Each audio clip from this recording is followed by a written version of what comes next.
John, are we going to see more drawings? Is this now definitely a part of your agenda as an artist?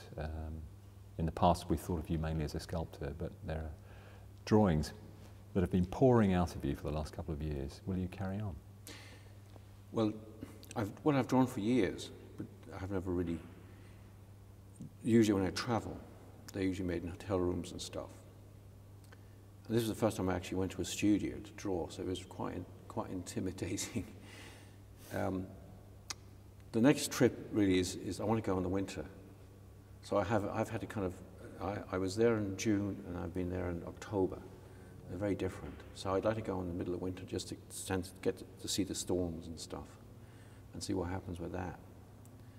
And maybe then in spring or something, I don't know, but I would like to go in winter now just to get see what that's like, experience that. But mostly I draw when I travel. So there's one drawing here, which is from that kind of those traveling drawings.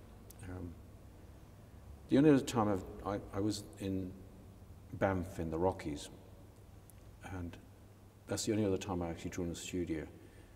And I was offered a studio there. I said, no, I came here to relax, do nothing. And then I 20 minutes later, I said, that was a bit hasty. So, when do you get a studio with the Rockies out the window? So I said, can I have that studio, please? And I went in there, and it was great because what I was able to do, because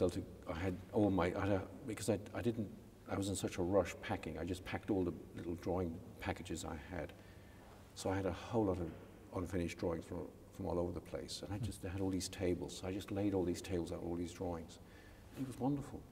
And that's what made me think about having a drawing studio, or actually drawing in a drawing studio. So when I was offered this possibility first, I was given this invitation first in '06, so I wasn't able to take it up for 2 years because of other commitments. So that's why I went there, because of actually working in Banff. But I was working on the travel drawings there, really. I didn't read. I may have started some there, I can't remember, but it was mostly working all these drawings, and I had been started other places over many years. And I liked that experience, running around all these tables. And so that's what made this kind of a positive experience for me to try out. And when you did these drawings, were you working on them consecutively or simultaneously? They're more as a body of work. Right. Yeah, they were all just worked on. And yeah, they'd be worked on tables to begin with, on boards on tables, and then they would be stuck up on the wall. Right. And then be worked on the wall or taken down and up and down, or it just depended on what was needed. And so it was they built up their own kind of demands and their own needs, and I was just responding to that, and just trying materials out. Or if you run into a kind of an issue, you just root around for some more materials that you hadn't used before, and start using that and see what happens. So you're feeding into it in different kinds of ways, from the landscape and also from the kind of papers you have. So the second time around, I was much more prepared in a way to feed that kind of need. Although I had enough the first time, papers and stuff, but the second time I just had so much. It just opened up a whole lot of other kind of potentials, and so I was able to go around and have a good shopping trip. But you built up a lot of connections between the drawings, and I think it really shows. It's a really unified body of work. Thank you. It's been a pleasure showing here. It's really, it's cool. I'm just looking at the window and looking how the drawings are kind of, their colour and just the kind of the lines, because you've got the lines of the lead and stuff running through them. Then you've got the images.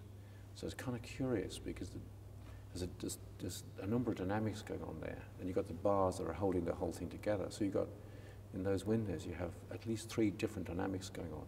You have the bars, the lead supports, then the coloured glass. And the glass is all different shapes. Then you have the figures. That's 4.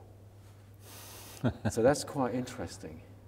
And I'm just looking at now, we're just sitting here kind of looking at this and saying, well, look at that, that's the same. There's all these structures going on, and then there's a colour, And it's very, I don't know, I'm just noticing it. I haven't noticed it before, I'm just noticing it now sitting here. That's what you do, John. John, thanks very much indeed. Thank you very much.